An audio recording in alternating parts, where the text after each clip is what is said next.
Christian music ministers in Nigeria need to be very careful. Nigerian Christian musicians have got to be careful so that they do not bring damage to the revival that came to Nigeria.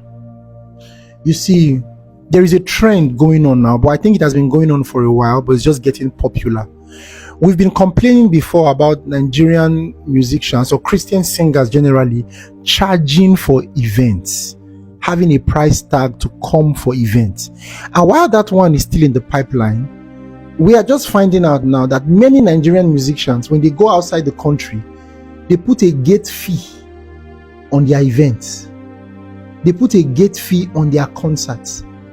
Now, they've not brought it into Nigeria yet for reasons best known to them. Maybe they are afraid of a rebuttal, but I am making this video as a very soft warning with all the love of God in my heart.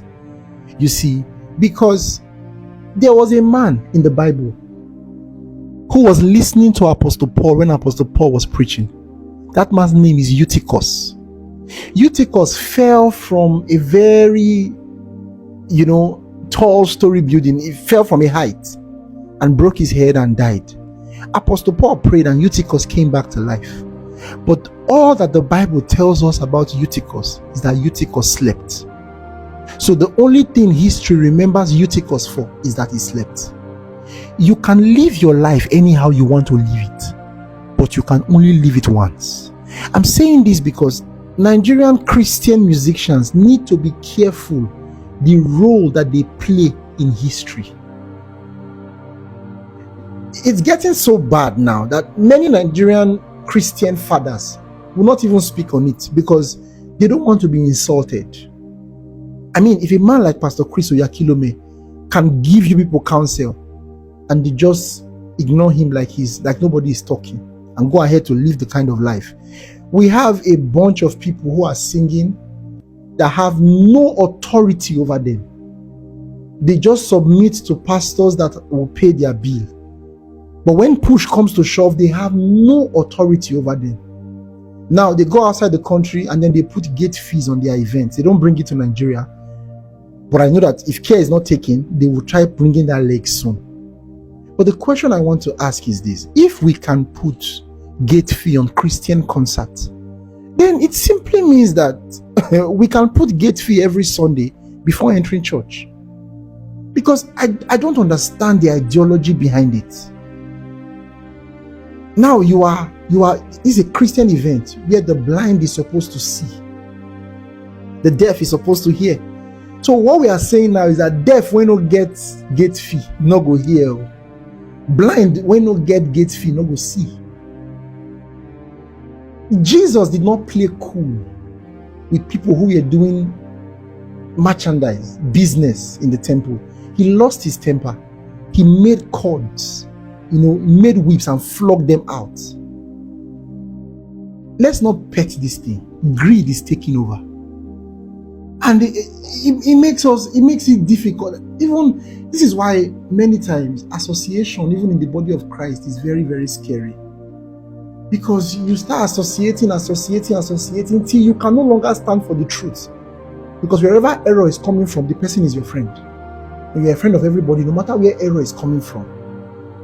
So this is not an attack on anybody personally, but this is a warning.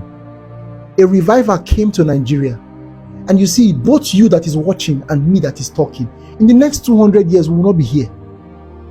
Let us be careful the role we are playing because of dollars. Let us be careful the role that we are playing in history. When the story of the Nigerian church is written, be careful the part you will fall into. Christian musicians in Nigeria need to be careful of mammon. Greed is taking over. Today, the phrase body of Christ is almost becoming a phrase of ridicule. They are laughing at us. Do you understand? And the question is, what they are saying, is it true or false? Is it everything we will defend? Oh, let's stand for our brothers. Let's defend our brothers. We'll cover our dirty linens. But the church should be known for truth. We deal with public matters publicly. We deal with private issues privately.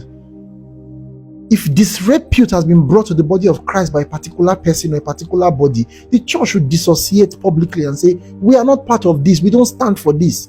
Or we love this person, we stand by this person, is our brother, is our sister, but this particular act, the church does not stand for this. None of us is perfect, but we should not rub shame, and bring shipwreck to the body of Christ because of our personal greed.